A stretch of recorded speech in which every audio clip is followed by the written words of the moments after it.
जरूरी नहीं हमेशा भक्तों को ही भगवान से काम पड़े, क्योंकि आज जाना है गंगा पार और खुद भगवान केवट के द्वार खड़े। जय श्री राम। मैं ऋतु HRM ज्ञान में आप लोगों का स्वागत करती हूँ। आज हम रामायण के उस प्रसंग की चर्चा करने वाले हैं जो हमें जीवन जीने का सार को सिखाता है।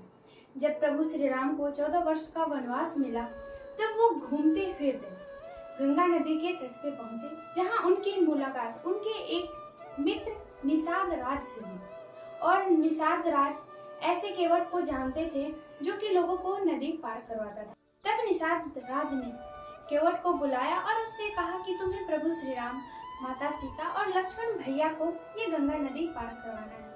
जो कि केवट को पहले से ही प्रभु श्री राम के बारे में पता था, वो प्रभु राम के बारे में जानता था। उसने प्रभु राम को देखा और बहुत ही खुश हुआ। उसने प्रभु राम को प्रणाम किया, लेकिन उसने नाव चढ़ाने से प्रभु को मना कर दिया, जिसके सुनने के बाद भगवान लक्ष्मण और निषाद राज को बहुत ज्यादा गुस्सा आया। तब केवट ने कहा, प्रभु मैं आपके चरण कमल की जो विशेषता है, आपकी सारी मर्म को मैं जानता हूँ, जिसको पाने के लिए संसार के सभी लोग तरसते हैं। मैं जानता हूँ आपके इस चरण कमलों की महिमा। तब केवट ने कहा, छुअत सीला भई नारी सुहाई, पाहन तेना काट कठिनाई, तरनियु मुनि धरनी होई जाई, बाट परई मोरी नाव उड़ाई। कि प्रभु आपके ये जो चरण है, इसने एक पत्थर को सुंदर नारी बना दिया, तब तो मेरी नाव काट की है।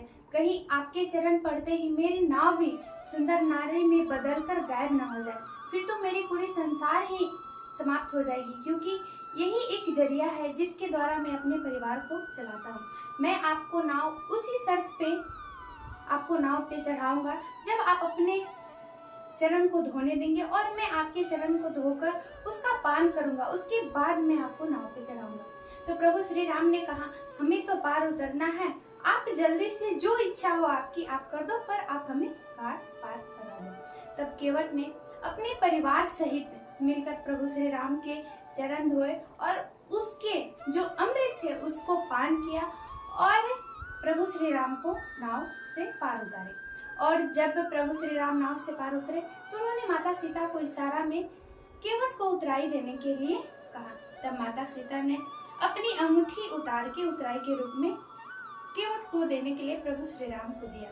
ये देखकर केवट प्रभु श्री राम के चरणों में गिर गया और उसने कहा, प्रभु मैं आपसे ये उतराई नहीं ले सकता, क्योंकि ये जगत का नियम है कि जो एक जैसा काम करते हैं वे कभी भी एक दूसरे से पैसा नहीं लेते, कोई उपहार नहीं लेते, काम के बदले कुछ लेते ही नहीं। तब प्रभु श्री राम ने कहा, मैं तो कोई नाव नहीं चलाया, तो मैं आपके जैसा कैसे हो गया और मैं आपके जैसा सेम काम कैसे करता हूँ। तब केवट ने कहा, प्रभु मैं तो इस धरती पे सभी लोग को नाव पार लगाता हूँ, नैया से गंगा नदी पार करवाता हूँ, लेकिन आप जब मनुष्य इस मृत्यु लोक से अपना शरीर को त्याग कर ऊपर जाता है तो आप भवसागर की नाव पार करवाते हैं।